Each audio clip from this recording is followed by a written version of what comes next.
BLO और ERO ने मिलकर कहा कि देखियो हमारे जो है दाखिल खारिज करने का, जो हमको बाईपास करके जो वोटरों को नाम अंकित करने का, उनका वेरिफिकेशन करने का काम है, वो कैसे जो है दिल्ली में बैठकर एक सॉफ्टवेयर के द्वारा कर दिया जाता है। योगी आदित्यनाथ ने कहा कि देखिए हमारे वोटरों के 3 करोड़ नाम कट चुके हैं, वे हमारे ही वोटर थे, जिसमें से ज़्यादातर, तो अगर आप देश में देखते हो तो आज कांग्रेस केवल 3 राज्यों में है, जिसमें से एक राज्य में उस पर संकट है। और हर जगह आप बीजेपी को देखते हो। अभी यूपी का भी चुनाव आएगा, अन्य स्टेटों का भी चुनाव आएगा, और वो भी बिहार की तरह है। बंगाल में भी जो है अगर ये सॉफ्टवेयर ही काम करेगा और इसमें जनता की भूमिका और बीएलओ ऑफिसर और इससे बड़े लेवल के ऑफिसरों को बाईपास करके सॉफ्टवेयर द्वारा ही वोट काट दिए जाएंगे और जोड़ दिए जाएंगे, तो देश के लिए एक राजनीतिक की बड़ी स्थिति है। और एक कांग्रेस पार्टी में राहुल गांधी ही ऐसे है आज जो खुलकर गरीबों के हित में लगे हुए हैं। ज़्यादातर जहां भी हम जाते हैं तो जनता में भी कमी नहीं पाती इतनी। अब भाई विपक्ष का जो है जनता भी जो है 60%, आज कहीं 70%, कहीं 40% राहुल गांधी के साथ खड़ी है। उसके बावजूद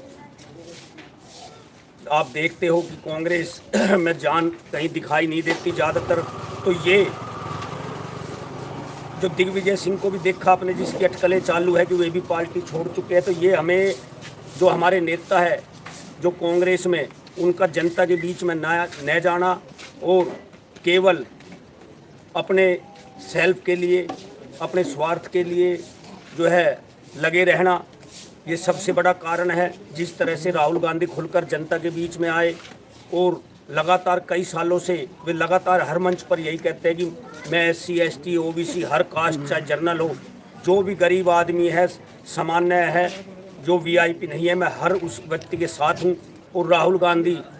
में ही इतनी ताकत है जो खुलकर कह देते हैं देश के सामने कि जब तक अडानी को आप, जैसे कि कल घोटाला उजागर हुआ, जो प्रधानमंत्री कौशल योजना थी उसमें कैग ने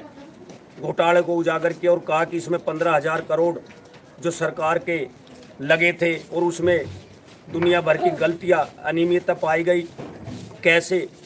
95 लाख अकाउंट होल्डर में से 94 लाख के तो जो अकाउंट है वे 00 नंबर पाए गए, उनमें फॉल्ट पाया गया और एक फ़ोटो को कई बार यूज किया गया। और इसमें जो है ये दिखाता है कि बड़ा घोटाला, डिजिटल उसमें अटेंडेंस का ना होना। और इधर राहुल गांधी जी कहते हैं देखिए किसी भी जड़ को पकड़ोगे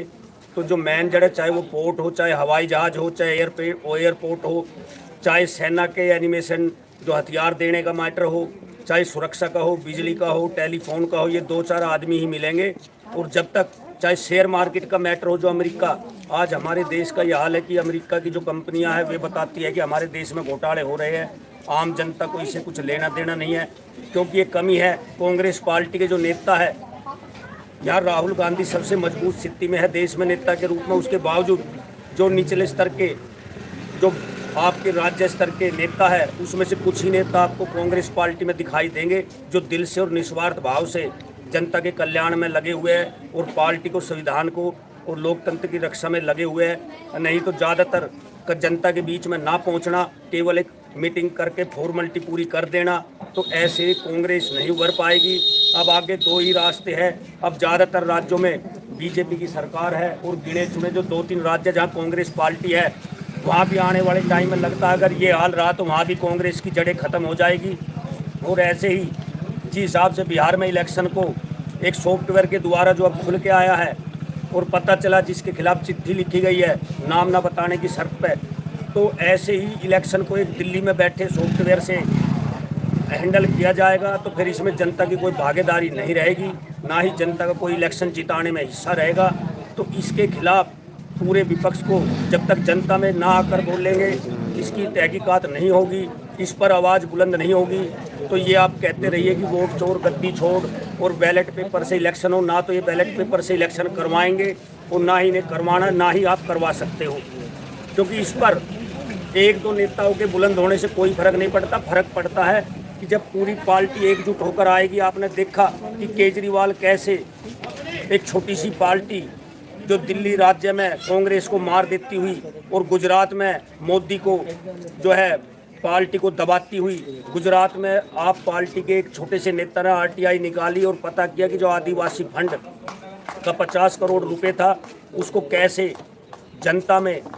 ये रैली में मोदी जी के कार्यक्रम में रैली में उस 50 करोड़ रुपए को गरीब आदमियों के फंड को वहाँ पे खर्च कर दिया गया और ये बात पूरे देश में फैली और सोशल मीडिया पर वायरल हुई। तो आज कांग्रेस को जरूरत है, राहुल गांधी को जरूरत है सच्चे कार्यकर्ता पैदा करने की। अगर पार्टी को बचाना है, आपके अकेले लड़ने से ना तो ये आप लोकतंत्र को बचा पाओगे, ना संविधान को बचा पाओगे और ना ही इसी देश की जनता को कोई मतलब है। जब तक आपके नेता, आपके कार्यकर्ता जमीनी स्तर पर नहीं पहुंचेंगे तो इसका कोई फायदा नहीं है। मीटिंग कर लेना, चाय कॉफी पिला देना, 2-4 वीआईपी कल्चर दिखा देना। आज जनता के बीच में जब तुम जुड़ोगे नहीं तो कोई मैटर नहीं है इस चीज़ का। और दूसरी तरफ जैसे बिहार में इलेक्शन हारे तो आप बंगाल के लिए अगर ये सॉफ्टवेयर ही हैंडल करता तो आप बंगाल भी हारोगे, इसके बाद यूपी भी हारोगे और जो 2-4 स्टेट आपकी है तो वो भी हार जाओगे। तो आज जरूरत है ये समझने की कि क्या मतलब हमारे कार्यकर्ता और हमारे नेता जनता के बीच में जाकर सच्चाई को बताए रखे अगर लोकतंत्र संविधान की रक्षा करनी है। नहीं तो कुछ ही सालों में आप कितने ही चिल्लाते रहो, कितने आंदोलन कर लो, जब तक एक होकर ये कानून को नहीं बदला जाएगा और ये गलतियां जो चुनाव आयोग की है अगर इनको आप सुप्रीम कोर्ट तक ले गए उसमें भी कुछ नहीं हुआ। 1-2 बीएलओ को हटा दिया, 1-2 वहाँ के ऑफिसर को हटा दिया जो चुनाव में जिनकी ड्यूटी लगी थी, तो इससे ज़्यादा क्या कर लिया आपने। तो इस पर आपने सोचना होगा बैठ कर कि क्या किया जाए कि लोकतंत्र बचा रहे और संविधान बचा रहे। आज कांग्रेस पार्टी को मंथन करने की सबसे बड़ी जरूरत है और जरूरत है उन पार्टी के नेताओं को बाहर का रास्ता दिखाने की जो केवल टिकट के लिए, अपने स्वार्थ के लिए जनता के बीच में नहीं जाते हैं, जनता में जान नहीं फूंकते हैं, अपने कार्यों को, अपने उद्देश्यों को नहीं बताते हैं और एक होकर धरना, रैली ऐसी कोई चीज़ें नहीं करते। अगर ये सीख लेनी है तो आप केजरीवाल की पार्टी से ले लो। कहाँ देश की पार्टी कांग्रेस पार्टी जिसने इतना भला किया गरीबों पर, कहाँ एक छोटी सी पार्टी उभरती है, जबकि वो पार्टी भी आरएसएस जो अन्ना हजारे ने आंदोलन किया था वो आरएसएस की देन थी क्योंकि उसमें आरएसएस का ही पैसा लगा था। और अब अन्ना हजारे भी गहरी नींद सो चुके हैं। जब उनके चेलों ने कहा कि जी आप हमें आशीर्वाद दीजिए, हम रक्षा करेंगे, तो अन्ना हजारे ने साफ मना कर दिया, बोला मुझे इससे मतलब नहीं है। तो ये ऐसे ही होता रहेगा और जनता जो 65% वोट रखती है वो विपक्ष में बैठ जाएगी, गुम हो जाएगी और 35-30% वाले प्रधानमंत्री ऐसे ही बनते रहेंगे। अब जनता की राय जानते हैं।